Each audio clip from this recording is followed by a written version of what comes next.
2, which encompasses Arlington, Mansfield, the Tarrant County portion of Grand Prairie, which is about a third of Grand Prairie, Pantego, down Worthington Gardens, and Kennedale. So that's precinct 2, about 550,000 Tarrant County residents. Many of you are familiar with commissioners' courts. Commissioners' courts in Texas have 5 court members, commissioners' court members, 4 commissioners who are elected in their precincts. There are some people, you might be more familiar with districts, but precincts, and 1 member elected at large, and that title is the county judge. So our commissioner's court is made up of precinct 1, Commissioner Roy Brooks. I'm precinct 2, the county judge, Tim O'Hare. Precinct 3 is Commissioner Gary Fickus, and precinct 4 is Commissioner Manny Ramirez. So 3 of us are very new. We're in our first year on the commissioner's court, so that was a big change for Tarrant County. They got 3 new commissioners. So I'll tell you, it's been very, very interesting. There is a lot I can say, and I may say it. But commissioners are responsible for setting your tax rate. We are responsible for signing and approving all contracts, approving the budget, and that sort of thing. And really just oversight of all of the county departments that you are probably familiar with: elections, public health, the sheriff's office, the DA's office, and of course administrative departments such as HR, and budget, and audit, and things like that. So it really is a very, very hands-on job, and you don't get a lot of training. You get into the job, and as soon as you sit in the seat, you are approving contracts and, looking at interlocal agreements with the different cities that you work with in your precinct. I need y'all to understand how powerful county commissioners are and commissioners' courts are. How much power, how much money that we are responsible for. And, we look at those federal races, the presidential races, we even pay attention to state races, state House of Representatives, state Senate races. And during my campaign, at the bottom of the ballot, the next to the last race, right before Justice of the Peace, is county commissioner. And so we have problems getting people to vote the entire ballot, vote all the way down the ballot. And so that's what I would say. Vote all the way down the ballot. County commissioner is a really, really important, powerful seat, responsible for tons of money in this county. And so another responsibility we have here in Tarrant County is I have another office. I'm the ex officio road commissioner. And so we are responsible for maintaining those roads and bridges that are in the unincorporated areas of Tarrant County. And so there are unincorporated areas throughout. They are not a part of the city. They are still part of the county. The sheriff's office, the sheriff's deputies patrol those areas, and things like that. And so I have a 17-acre maintenance center out in Kennedale, and I have about 40 employees, and they are responsible for roads and bridges and all of that out in the county. So that actually is, I knew about it. I didn't know how much involvement, and it's a tremendous amount of involvement, and partnering with cities who cities like Kennedale or Pantego or DWG who don't necessarily have the budget to fix their roads or build new roads. So the county helps them with that. So those are some of the roles, snapshot of the roles and responsibilities of county commissioner. Now, I guess I'll try not to get too political, if I can help it. But we need to pay attention. I need people, I speak to groups often, and I tell people, they go, do you love your job? Or you got elected, and are you able to make a difference? Do you love your job? Is it all you thought it would be? And I am definitely honored to have been elected to this seat.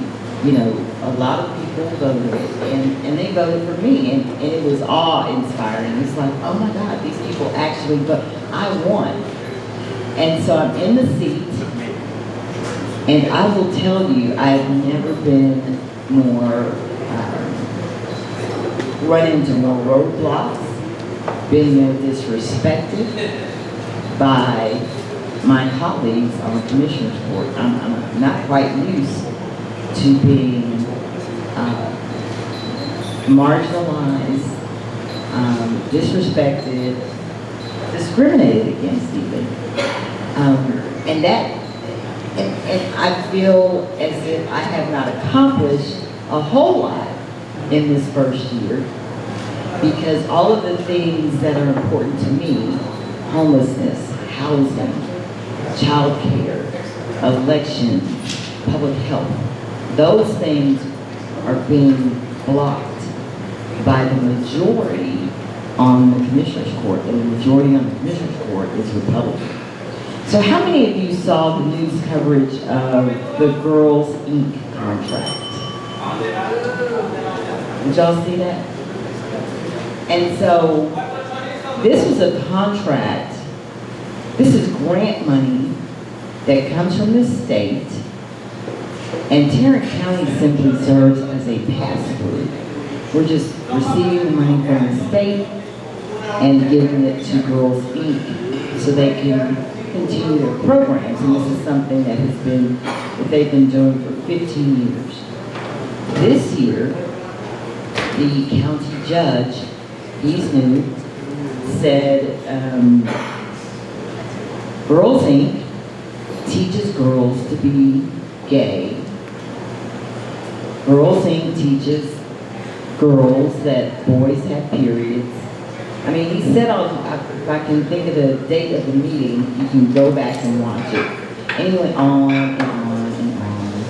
And so, along with his colleagues, Commissioner Fickers and Commissioner Ramirez, we voted down, or the court did, Commissioner Brooks and I did not. We gave our own speeches, and I just looked at him and said, this is utterly ridiculous. You are being ridiculous. And we're not the speakers. But it doesn't matter. Commissioner's courtroom full of speakers, it doesn't matter, because they've got 1, 2, 3 votes on the court. It doesn't matter what I want to do to affect homelessness and housing and all those other things. That is not their agenda. And so the Girls Inc. contract is voted down. I don't know what happened to that money if it goes back to the state. But, and I think, and I said to Commissioner Fickers, you voted for this for 15 years. but today, you didn't vote for it. Same contract. So anyway, that's what I'm up against, or, you know, the Democrats are up against. But it affects our community. It affects those girls. Public health, the things that they want to cut out affect our people. Cutting JPS's tax rate affects the people that service. JPS hadn't increased its tax rate in over a decade. And so it's not like every year they were increasing their tax rate and taking taxpayer dollars more taxpayer dollars out of our pockets. They've been fiscally responsible and have not increased our tax rate in over a decade. But these three decided to cut their tax rate even more. And JPS serves people that look like us, people that do not have health care, health insurance. But lots and lots and lots of issues. I don't encourage you, I beg you to pay attention to Commissioner's Court. Come down there and speak. It's every first and third Tuesday. You can watch it on YouTube until you get pissed off enough, and then you just come down here and say, "You people are crazy. Y'all are absolutely crazy." So that's it. I think I was good. I think I was real good. I think I was really good. So that's it. Feel free to come to my office anytime. My precinct is 2, but I serve the whole county, and so I'm here to help and serve and take your ideas on how to beat this setup. But the thing to do, and I'm not going to preach to the choir, is voter turnout. Now I have to tell you all to go vote, but it's voter turnout. We have enough people in this county to change the makeup of this court and the sheriff's office. I did not even touch the jail during the speech. I always do. I did not touch the jail deaths. There have been 7 since I've been in office, actually 7 since August. 7 jail deaths since August. So I didn't even go there. I didn't touch elections. I didn't. There's so much on what you guys pay attention to. So that's it. Watch us on YouTube. Our court meetings are kind of exciting, not as boring as most municipal and governmental meetings. Because I don't put up with a whole lot, and Commissioner Brooks didn't put up with a whole lot. So it won't be terribly boring. But also come down there and show your faces and sign up to speak. So thank you.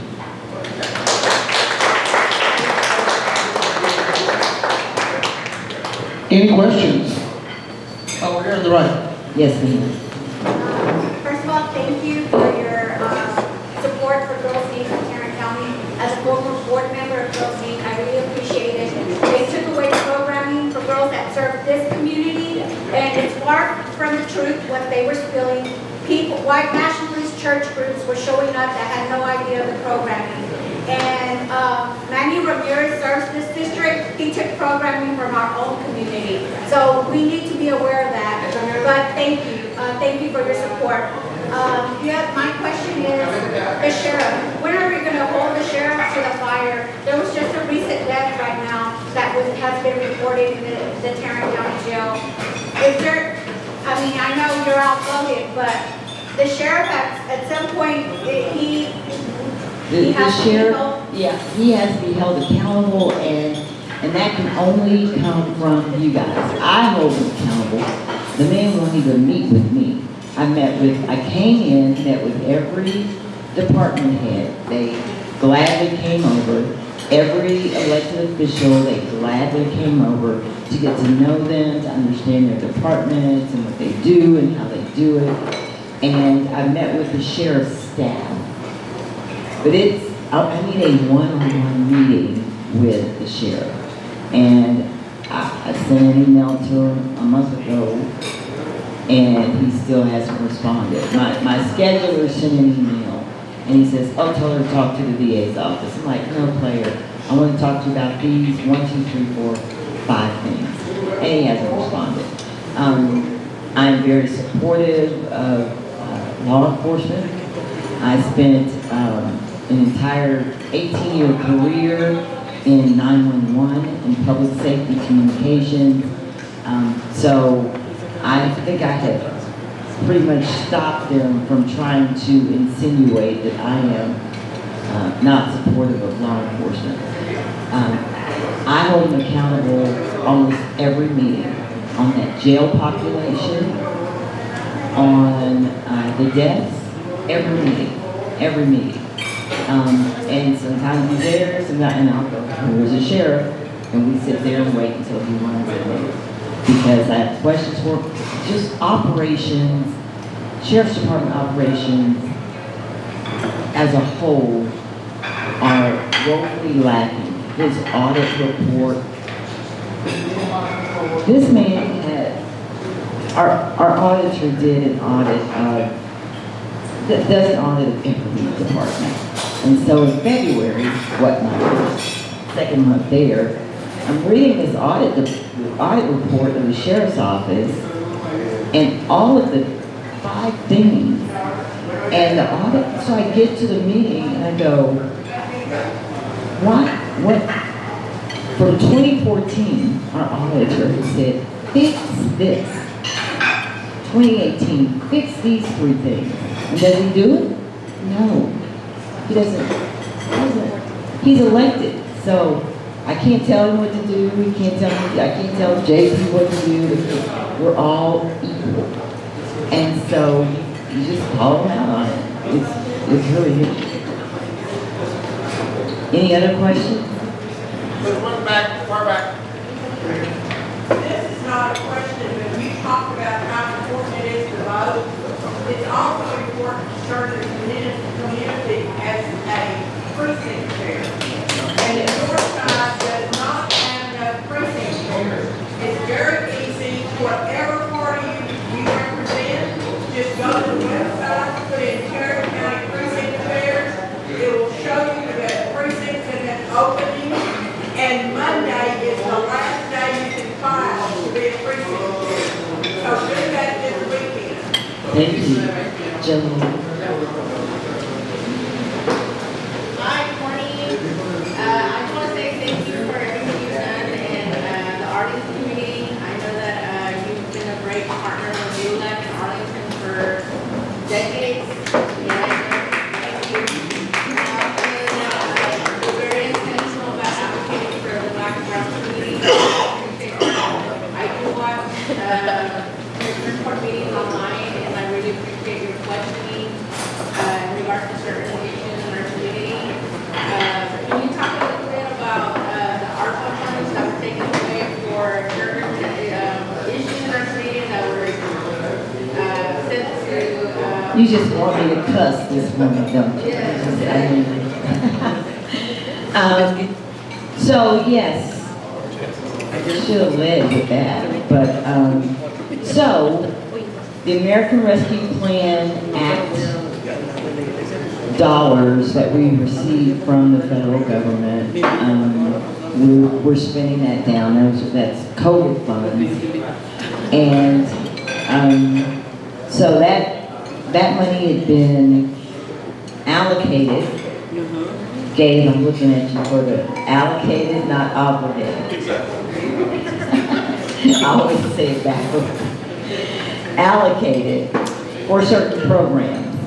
And for housing, for childcare, for a number of things. And here a few months ago, the Sheriff's Department wants a new law enforcement training center.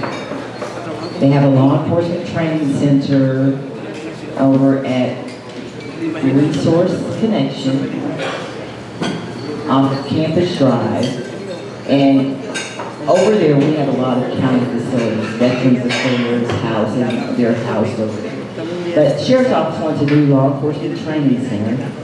He didn't budget for it. So what Commissioner Ramirez and the county judge decided to do was take the ARPA funds that had already been allocated for housing and homelessness and child care, take that money, and we say claw it back, and put it toward the law enforcement training center. So think about all of the programs that will suffer because the sheriff wants this new toy. Just like his $350,000 Bearcat armored vehicle that I don't think we've turned the key on yet. So that was about $30 million that we took back from those programs and are devoting it to the law enforcement training center. So if the law enforcement training center is important to you and you're okay with that, that's good. I'm not okay and will never be okay with taking money that we've already allocated for very, very, very important social services and giving it to a sheriff's office who lacks fiscal responsibility in so many areas. So, yes, ma'am. First, thank you as well for standing up. I've been watching the meetings too. Oh, good. And I've been in person. It's a whole it's a very nasty fight. But I wanted to ask about some of the immigration laws that recently passed. The sheriff came out saying that he wasn't going to he didn't think that they impacted his office or his department or that he was going to do anything with it. So I'm really confused because I would think that he wants to take advantage of it, and I don't know if it's just that he doesn't understand what the laws are saying or that he doesn't have the money, and those are going to be a huge effort to put into this. I saw part of that, like, I looked up and saw on TV, and I heard him say, nope, I'm not going to touch that here. And I took that to mean that we're so far from the border that he's not going to worry about it. I don't trust these people, I'm telling you now. So, I don't know. He may find a way to somehow, I don't know. Because the whole idea with these laws is that he actually is given much more power than they already have, and it's not just at the border. So I was just really confused and just thought, like, does he not understand that he actually has more power and discretion now, or does he not? I don't know, and don't tell him. Because you'll end up in jail. I mean, I'm serious. People are interesting. Anybody else? Thank you. Thank you. Just Oh, that's Gable, he's my community outreach coordinator. Gabe Rivas. I have cards if anyone needs contact information for our office, for Commissioner Simmons or myself. Please go on all our social medias on Facebook, Twitter, Instagram. That way you can kind of keep up to date with what we're putting out. We usually try and do a court recap every week when we have court meetings about the important things that were covered and things that are coming up, as well as town halls and other special events that we have. So find us on all those social media outlets. Yes. Thank you. All right. Also, I want to recognize a couple of people in the audience today. We have State Representative Terry Mesa here. Terry. Also, former State Representative Lon Burnham is in the house. Lon. And it's, I don't know, many of you may or may not have heard that 2024 is the election year. Okay? How many of y'all are registered to vote? All right? We got to get more.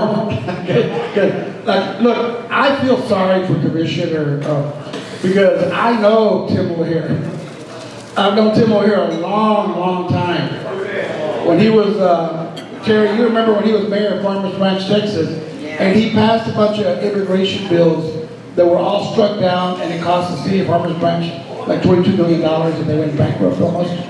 So I know that guy is just not playing fair. So you got to put up a good fight here and keep them honest. So I appreciate that. But everybody's working on making sure that Tarrant County is fair to all its citizens and represents all its citizens. Our next speaker is running for Tarrant County District Judge, 213th District Court. She worked with the Dallas Assistant District Dallas Attorney, where she supervised over 140 staff members. She's a former district judge in Cook County. and has a long history of working to try to fix the criminal justice system, including working with the Court of Appeals and the Mental Health Division, where she managed the mental health docket for all local courts in Dallas County. And now she is running for the 213th District Court in Tarrant County. Cindy Stomer.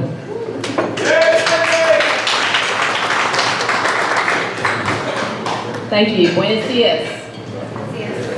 Cindy Stormer, running for District Judge, Tarrant County Criminal Court. I have at least 59 reasons for running for judge, 59 deaths in the Tarrant County Jail in 5 years, including a dead baby when the mother was not transported to the hospital when she was in labor. A sentence to the Tarrant County Jail should not be a death sentence. The jail is overcrowded. When I was a district attorney, I reduced the crime rate while reducing the jail population, and we can do that here. We are sending 430 inmates to Garza County. You know where that is? 5 hours west of here. We're taking our population from Tarrant County and sending them to a rural Republican county where they can be counted on the census, and our federal dollars will be used to increase drug enforcement. We just paid another $1 million judgment in September for someone dying in the jail. Their body laid there in the jail for 6 hours before they were even discovered. And it was somebody that should not have been in jail. They should have been in a hospital. Elisa Simmons, our commissioner, has pointed out in commissioners' court meetings that we have about 70 people in the jail that are on a $500 bond or less. When a magistrate sets the bond at $500 or less, they don't expect them to spend one night in jail. That's nonviolent crimes like criminal trespass. And these people have spent over 2,000 days in jail. If they're mentally ill, that's costing the county about $300 a day per person. We lost millions of dollars that was meant for COVID relief funds, for housing the homeless, and for child care. Broadway Baptist Church has stepped up to the plate and is housing approximately 100 unhoused individuals. They're all young mothers with very small children in their church at night because they slept in their cars all hot summer long, because your local government is not doing what they should be doing for their citizens. We could be getting to the root causes of why people are in jail, like we did in Dallas, in the mental health division. Looking at best practices, seeing how we can help people with issues with homelessness, with health care, with child care, with education, instead of just feeding the prison industrial complex. We also have these laws that are being passed that are making our immigrant communities more vulnerable. Tarrant County is the epicenter for Nazi white supremacists.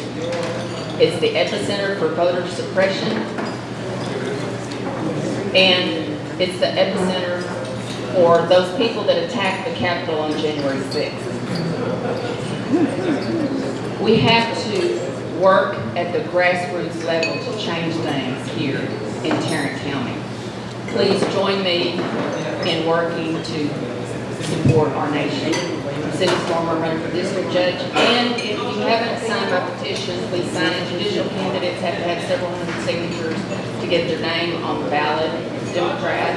And John Brender's here. He's also a candidate for district judge. There's only 3 of us that are running as Democrats. John Brender was an assistant district attorney with me in Dallas, and then I used to work with his dad, Art Brender, when I was here in Tarrant County. So appreciate your support and your help. There's also a petition going around for another judicial candidate, Marquita Clayton. Thank you very much. Any questions? I have one.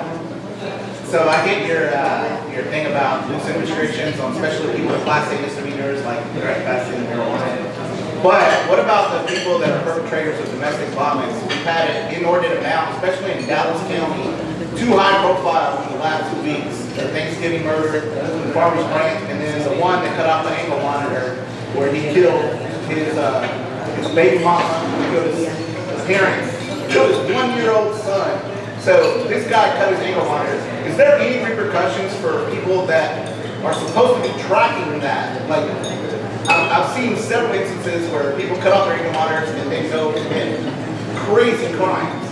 And that's not the first one. There was another high profile one in Dallas too with that ankle monitor. So I get the loosening restrictions on petty crimes, but I don't like loosening restrictions for people that are perpetrators of domestic violence. The answer to that is very long prison sentences. Yes. Have no problem with the people that need to be in jail being in jail. If we're just mad at people, they don't need to be in jail. If we're afraid of them, they need to be in jail with very But long people are supposed to be sentences. tracking the monitor. Is there anything that they're held accountable to? People are supposed to be tracking that.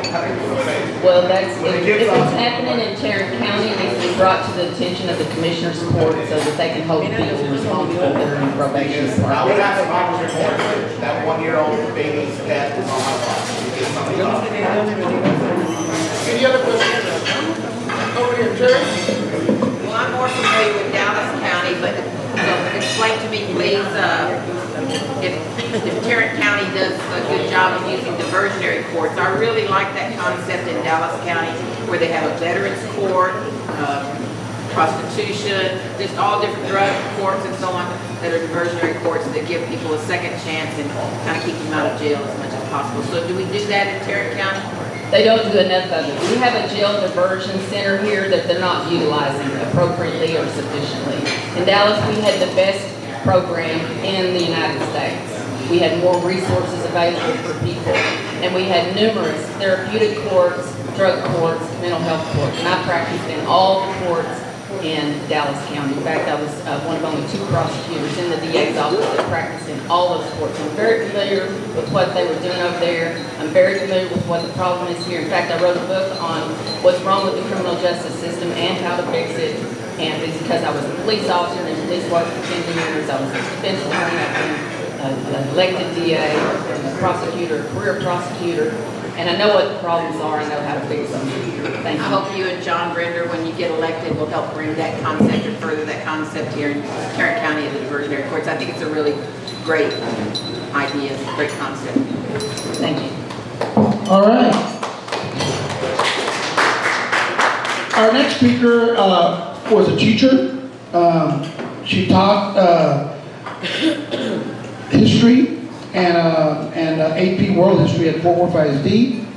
She went on to serve as the credits contact team that worked with Fort Worth ISD to create Latinx studies curriculum and K-12. She is currently a candidate to get her PhD. She will be Dr.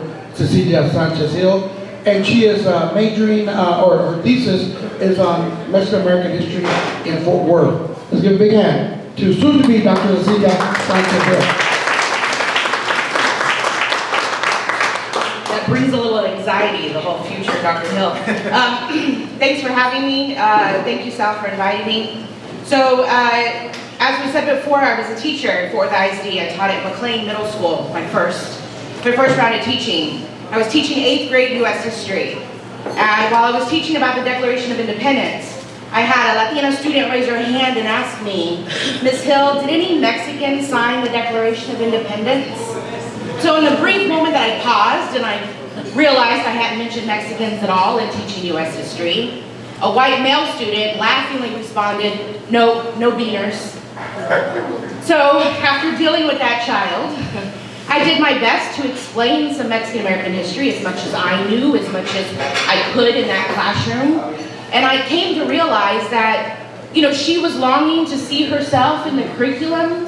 And by 13, he had already developed the no beaners comment student had already developed an opinion of Mexicans as undeserving of respect, as an other, as not American. And so that always stuck in my head. That was my very first year teaching. So I knew I wanted to do more for the way we teach history in Fort Worth, in Texas, in the nation. So when I started my PhD program, that's where I went for my dissertation topic. So I'm writing specifically about Mexican Americans in education in Texas, but with a Fort Worth case study. So, and I'm writing more about segregation as part of the conversation, lack of representation of teachers and principals as part of the conversation. All of that is part of the curriculum that a student receives when they're in school. The everyday interactions that student, that kid has while they're in school, and the relationship that the school has with the community is all what I think about curriculum. But I am digging and focusing on how we teach history. What are we teaching, and how is that influencing our identity as Mexicanos? How is that influencing who we are? How is that those who are representing us in elected positions, what do they think of Mexicans? What do they think of Mexican history? How do they identify? Do they reach for whiteness because whiteness gives them power? And why is it that they think whiteness gives them power? It's because of what we taught in school, right? There's a direct line to how we teach school. So my dissertation is really digging into the white architects of curriculum instruction in school, the assumptions that mostly white teachers had about their students when they came to school, but it's also about community formation around resistance to that curriculum, right? We have not just sat back and watched it happen. We've fought against it over and over and over again. So in Fort Worth, I began in the 1920s, 19-teens, and through my research, I'm able to argue in that first chapter that in those early years, the city of Fort Worth and the public school system did not see Mexicans as their responsibility to educate. They were birds of passage. They were just coming through. They were just laborers. There was no reason to provide an education for them. That's the actions that I see that the city and the wasn't quite a school district yet, but the local schools did. And so Mexicans themselves educated their children. There were small escuelitas that existed. Catholic churches, Presbyterian churches, Methodist churches, Baptist churches, all here in Fort Worth were the first real schools for Mexicanos here. Mostly girls in some places, and even though they were those mission schools, they weren't necessarily the greatest schools. They were still trying to pound Americanism into the Mexicanos. They were trying to strip them of their culture and of their language and all those kinds of things from place to place. But right now, my focus of what I'm writing, I get into the 1960s and 1970s, where Rufino Mendoza Sr. and Eddie Herrera and Jose Marquez and Gilbert Garcia and Sam Garcia led the Mexican American Educational Advisory Committee, and they sued Fort Worth ISD on behalf of Mexican children. Started that lawsuit in 1972. They became interveners into a lawsuit that had already begun from the black community called Flats v. Potts. And so Mexicans became interveners, and it was a decade-long lawsuit until a district judge told Fort Worth ISD that you have been operating a dual system when it comes to Mexicanos, and you need to recognize them as a separate ethnic group, not white. You can't just categorize them as white.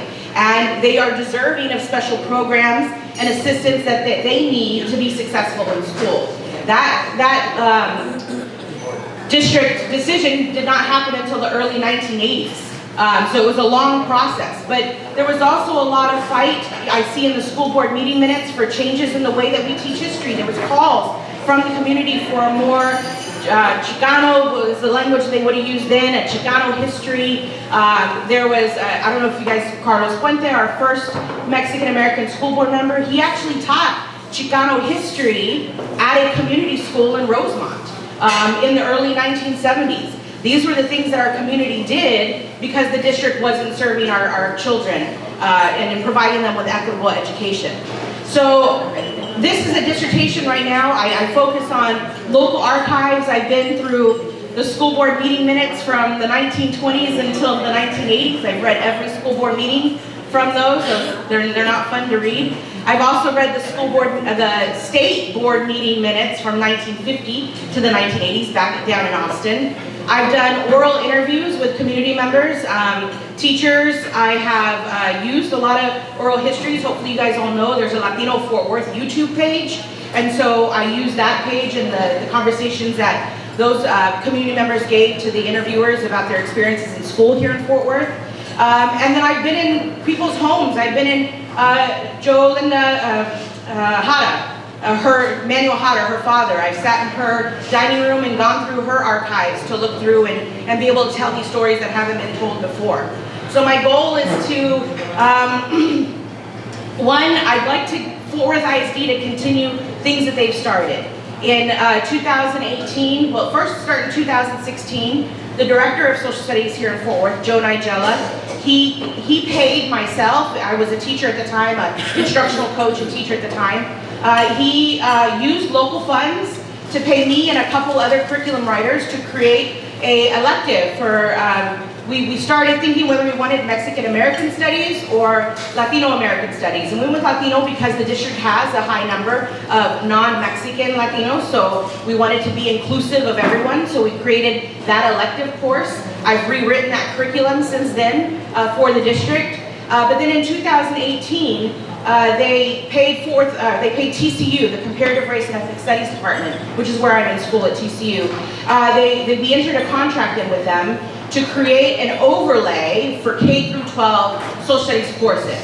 So this isn't a separate elective. A separate elective is great. It gives those 30 students an opportunity to learn about this history of Mexicanos, of Puerto Ricans, of Cubans in the United States. They get that opportunity, but then it's only reaching those 30 students, those 30 high school students. They're already a junior in high school or a sophomore in high school. So the curriculum overlay that we helped write in 2018 is for all K through 12. And so what we did is we sat with community members at Northside High School and at Pascal High School, and we talked about what curriculum we wanted to write, and we talked about what are the stories that they've been told at home, and what kinds of the people, the events, what should be included in this curriculum, what should be the argument in this curriculum. We sat with Fort Worth ISD teachers at their professional development days and asked them about teaching and about their students. We recorded all of these conversations, and then we analyzed it, used all this data stuff, and figured out what were the major issues coming out of these conversations. And then we audited Fort Worth ISD social studies curriculum. We went through and we looked at from K through 12, all of that curriculum, and this was about 10 of us that are experts in either history or elementary education or religion, journalism, political science. We had a whole interdisciplinary team to go look at this curriculum. And we pointed out errors, we pointed out omissions, and we pointed out opportunities for them to include a conversation about Mexicanos or about Latinos in the curriculum. For example, in 8th grade, they learn about early religions in the United States, and they don't learn about Catholicism. They learn about Quakers, they learn about the Pilgrims, they learn about other religions, but not Catholics, even though by this point Santa Fe and Texas is settled by Mexicanos that are practicing Catholicism. So this was an opportunity, an easy place for them to add another line to their graphic organizer and include Catholics, and include the location, include the people who are there. So easy, simple things like that, but also a little more in depth as well. So we created this curriculum overlay that Fort Worth ISD has right now. Every Fort Worth ISD teacher can log on to their computer system and pull this curriculum up and look at what they're teaching today and find an opportunity to bring in Latinos into the story. Now, are they doing it? Some are, some aren't. This is 2023, and this summer, I did a whole day of professional development for Fort Worth ISD teachers, and some of them had never heard of it, did not know that this curriculum overlay existed. And so it's there, it's available. And what I'm saying with my dissertation is it was there and available, not as good, in the 1970s. Fort Worth ISD created inclusive curriculum for the district. It existed in the 1970s. Texas, the state of Texas authorized a Mexican American Studies elective course. It was there, but nobody put in the resources, the money, the training, the encouragement, the motivation, right? They just said, it's available, we did our job, community, y'all can be quiet now, it exists. And so I feel like from 2018, we're almost doing it again. It's there, it's available, we did our job, but now the district has to, and I don't mean to be here and harp on the district, but they need to do that now. They need to push it forward. And they're scared to push it forward, in my opinion, because of what happens at the meetings that are recorded and viewed on YouTube, is the threats that people get that are elected officials. But if you do have kids that are in 4th ISD, ask them to ask their teachers about it. It exists, it's there. If their teachers want training on it, tell their teachers to let the district know they want training on it. And I'm always available to train. I make them pay me now. There was a time I didn't volunteer, but not anymore. And so I'm always available to train. So that's what I'm hoping my dissertation does, is it enlightens people to what has happened in the past, the way we fought against this curriculum, the fact that the curriculum was not an accident. I'm arguing that it was not an accident. It was not because they were ignorant of Mexicans. It was not because they were ignorant of what they were doing. But the architects of this curriculum, the architects of schooling, did it on purpose. It had a motivation to keep a group of people as laborers, right? And so that's what I'm proving in my dissertation. So I hope that those that are in power now that make educational decisions for our children will read this, will know this, and can see the actions that they're taking and see if they're repeating those actions from what happened in the 1970s and make a different decision now. So that's my dissertation, that's why I'm here.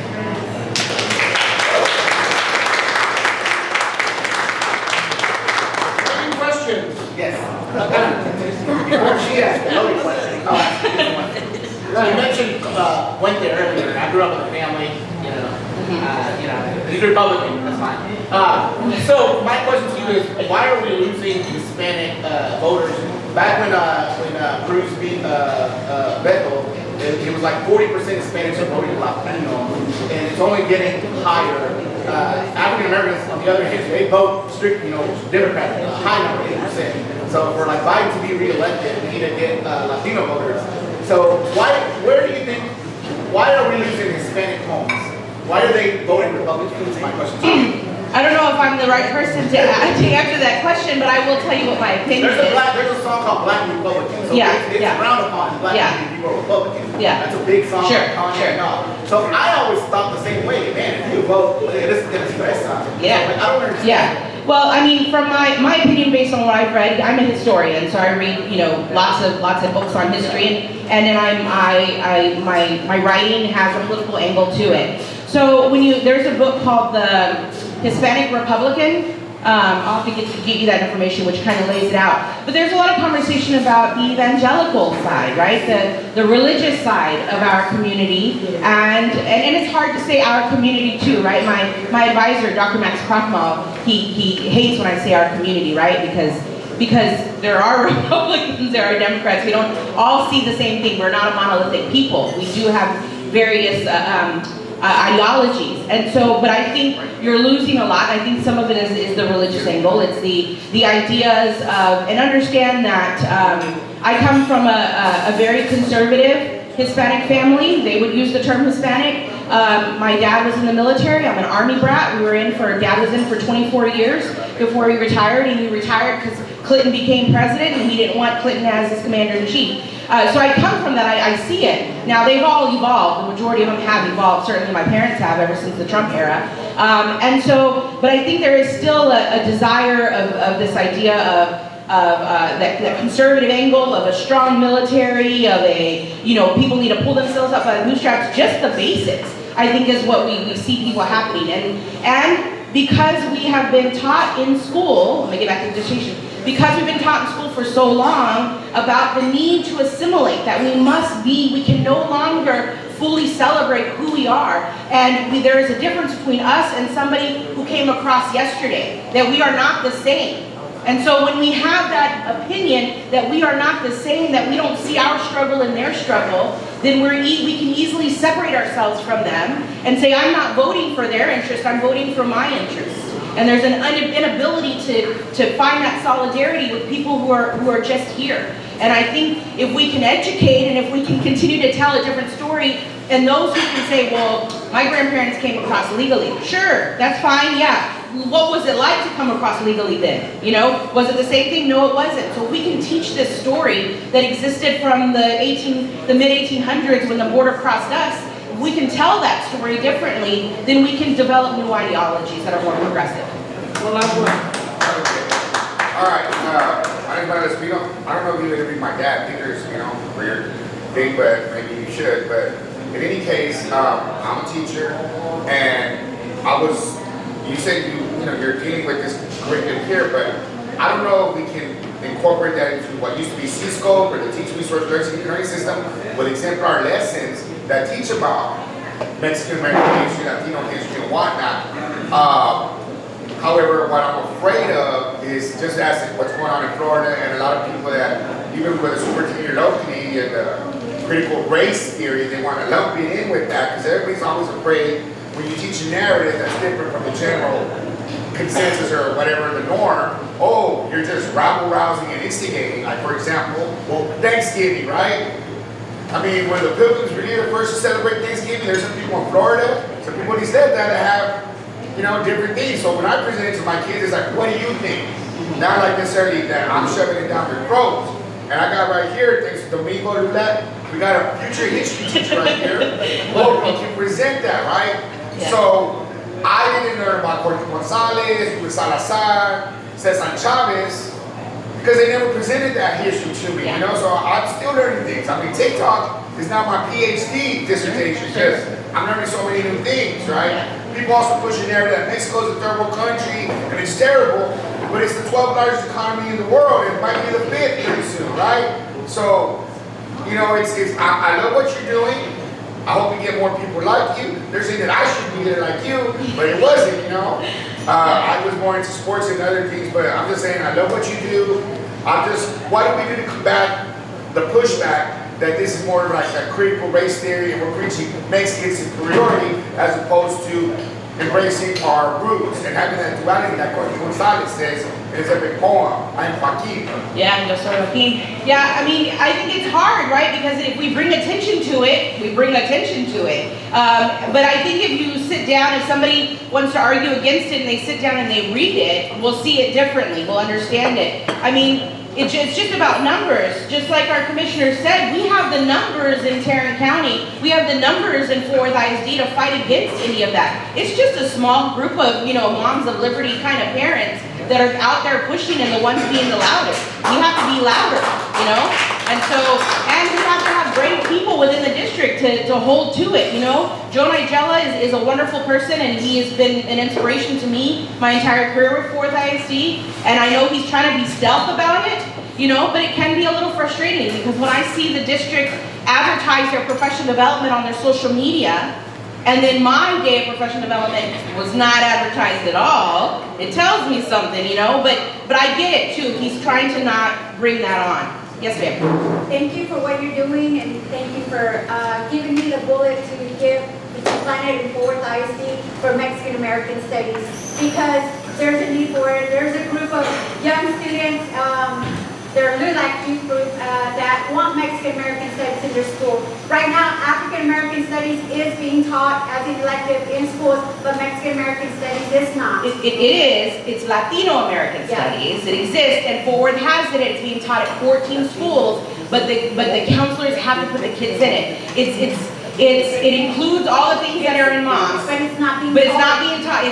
That's what I'm saying. It's hidden. It's hidden. It's there. I wrote the curriculum. I promise you it's good curriculum. It'll satisfy our Mexicano students. It'll satisfy our Colombian and our Puerto Rican and our Dominican and our Cuban students. It'll satisfy that. It's there. It talks about Cesar Chavez and Ruben Salazar and all of those people. But you have the schools, counselors need to get on there. Thank you for giving me that bullet that I will plant. Yep, absolutely. All right, last one. Okay, yeah, just real quick, y'all know Lucia participated in a women's talk, women empowerment talk at Young Women's Leadership Academy this past October. She did great. She was there with Marcela Martinez and another small business owner, Man Brown. It was a wonderful event. It was very inspiring. The kids loved it. They were the ones who actually put it together. So, and actually, my question, being that you are a historian, you see the pattern. Are there any parallel between now and the way things were back in the 70s, 60s, when things were pretty bad, as far as rights go, and where we were at? I'm part of a group called the Ethnic Studies Network of Texas. And so we're advocates for ethnic studies to be taught in schools across the state of Texas and the nation.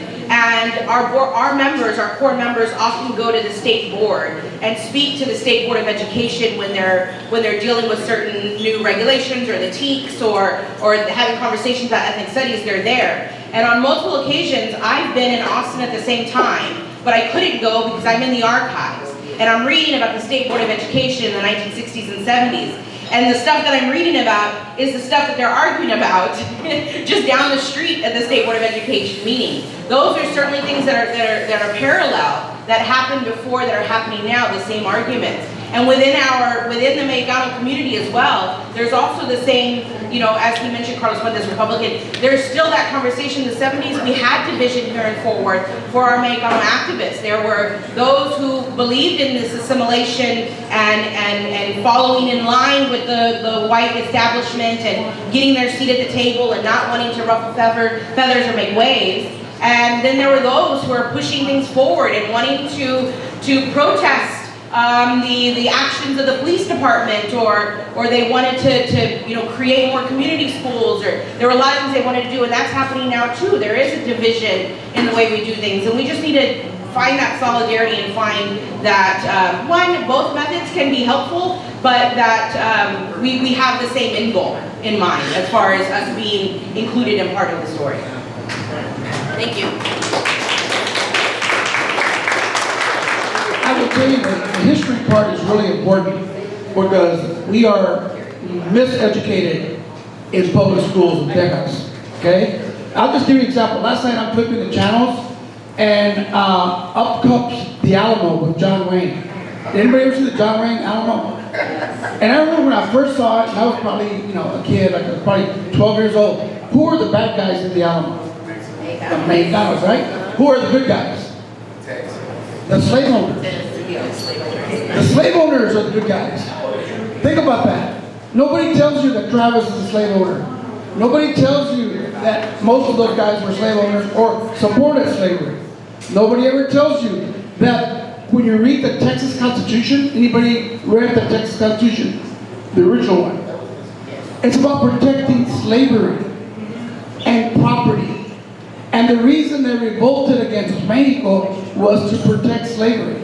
The reason Texas joined the Confederacy was to protect slavery. But you never learned that. Or to exterminate Native Americans, it's in the Constitution. Or to displace and replace Mexican American homeowners. So I tell you that it's important because they always say, go back to where you come from. Aquí estábamos, porque estamos en Paso, San Antonio. Do you know that it was a Spanish colonel who named El Rio Trinidad?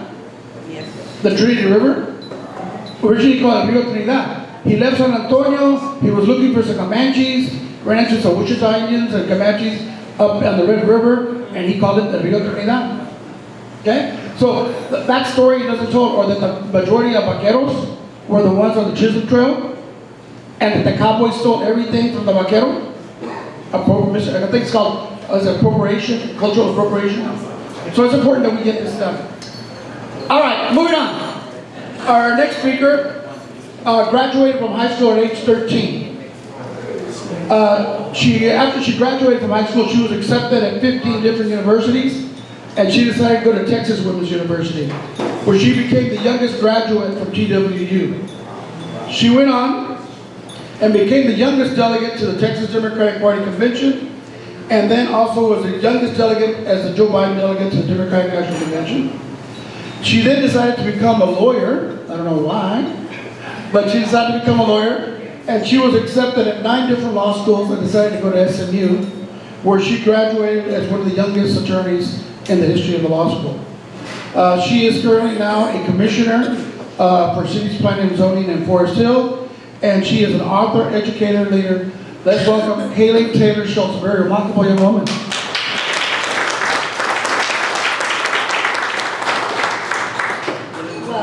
Thank you so much for that introduction, and good morning. Thank you for having me. I want to thank all the previous speakers too for your hard work, for your advocacy, for inspiring those who are coming after you as well to keep working. So I have a few prepared remarks because I do have a tendency to talk a lot, so I'm going to keep myself to this. Like he said, I'm Haley Taylor Schlitz. I am a proud alumna of Texas Women's University and SMU Dedman School of Law, and a proud 5th grade U.S. History teacher at IDEA Edgecliff campus. Today, I'm thrilled to introduce a Trailblazers Forum, which is a program that's close to my heart, inspired by the need to empower and educate our youth in civic engagement and democracy. This initiative was sparked in response to a 2021 Texas legislature law that limited direct communication assignments between students and officials, hindering educators' ability to involve students in the political process altogether. This was a pivotal moment for me that led me to create the Trailblazers Forum as a space for young Texans to learn and practice the fundamentals of democracy. 6 months ago, I started this journey because I'm concerned about our future. If my peers do not understand how government works and how to engage their elected officials, we'll become a voiceless generation. So I started raising funds to cover the cost and provide a stipend for 10 deserving students. Why a stipend, you may be thinking? Because I strongly believe that no student should have to choose between participating in a program like this and the ability to receive compensation for their time. Paying a stipend to the students demonstrates that we value their engagement and believe in the importance of civic participation. As a 5th grade U.S. History teacher, my amazing students at IDEA Edgecliff have taught me that there's a desire to understand the world that we are living in. My peers in Gen Z and those younger people in Gen Alpha want to know how their voice can be heard. The program is rooted in the curriculum I personally developed for my social impact seminar that I taught at a private school in North Tarrant County last year. It's designed to educate and empower young leaders about civic engagement, government, voting, and leadership while also promoting social justice. My students were asked to research an issue they care about and identify the level of government responsible for addressing their issue.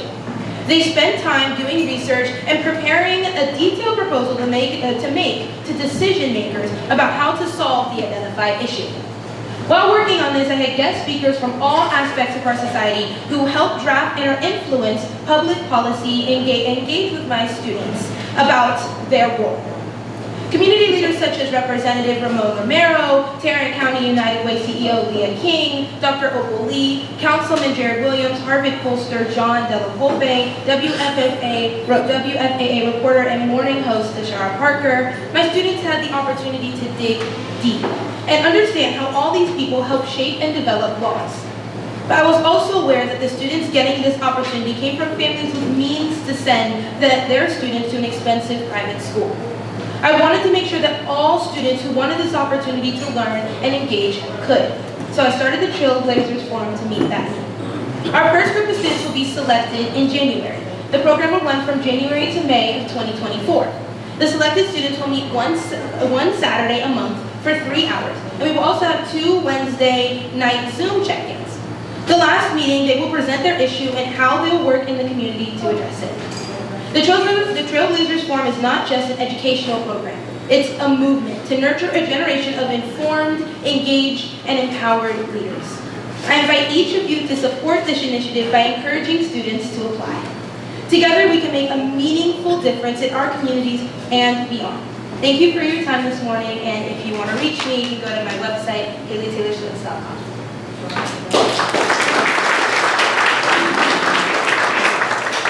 Any questions?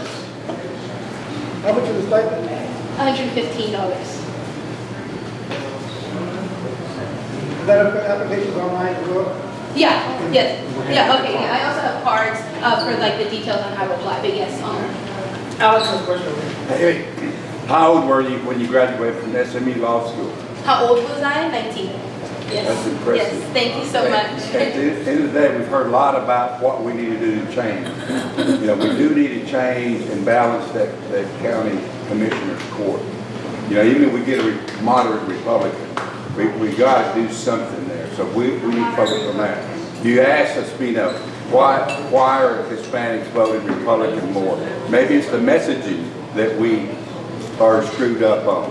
Maybe we ought to talk about why it's better for Latinos if people are balanced and fair about things. So with that said, you graduated from SMU Law School at 19, from high school, I think Domingo said at 13. And do you have any other political aspirations as you mature more? Because we need candidates that run as Democrats that can go across all fields, not just the left side. We got to get them more toward the center. So would you consider any other kind of candidacy? Yes, I've ran before when I lived in Keller. I ran for school board, and that was just me dipping my toe in the water, and I absolutely loved it. And I've done a lot of work on the Crown Act, which passed recently as a law in Texas, where you had to work on both sides. Yes, I know, it really was such a big accomplishment, where you had to work with people on both sides of the aisle and get a Republican governor to sign that. So, like you said, moderate Republicans getting really just this issue presented and that advocacy that I want to plant in young students as well and foster that and grow that. Yes. So, and to answer your question, yes, I'm going to run in the future. I don't just want to, I'm going to run in the future. But yeah, I've already done so much work, and that's what I wanted to show my students too. You don't have to be in office. You don't even have to be able to vote to be able to make a difference and have your voice heard. So. Yes. Congratulations on being appointed for the Forest Hill Planning and Zoning Commission. Thank you. My family is there, and I wanted to know, there's a lot of young people in Forest Hill.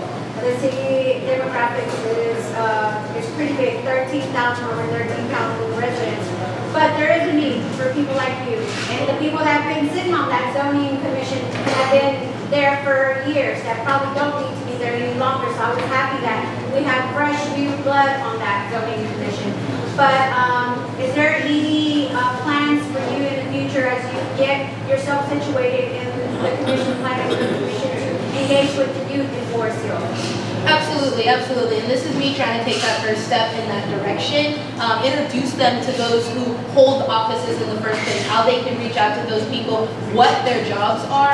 And when I taught, like I said, I created this class from scratch, so of course it shaped and shifted over time. But when I taught this class for the first time at the school, the private school I was at, I was encouraging students to not only come up with a solution, but how their solution could create other problems, or how it might not be the solution for all communities, and who to talk to about that, because everyone knows the three branches of government on the national level, but you don't always go to them first when you have a problem. So I definitely have been trying to work on a more local level by being on the commission, by being a commissioner, by trying to start this and show my students I was active before I was able to vote. These are some of the things I've done. These are some of the things that other people have done, and this is how you can get involved too. So yes, this is definitely me trying to take these steps to engage the youth in Forest Hill specifically, but also in all of Tarrant County. It's not, applications are not limited to those in Forest Hill, but I definitely, as a teacher nearby too, I'm like, hey students, you know, like if you know siblings, cousins, whoever, this is definitely an opportunity to get more educated than maybe you even realize you could on this. So yes, to answer your question.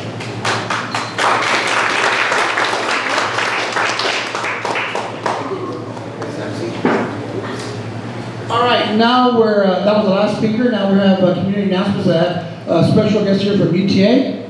Go ahead, come on up.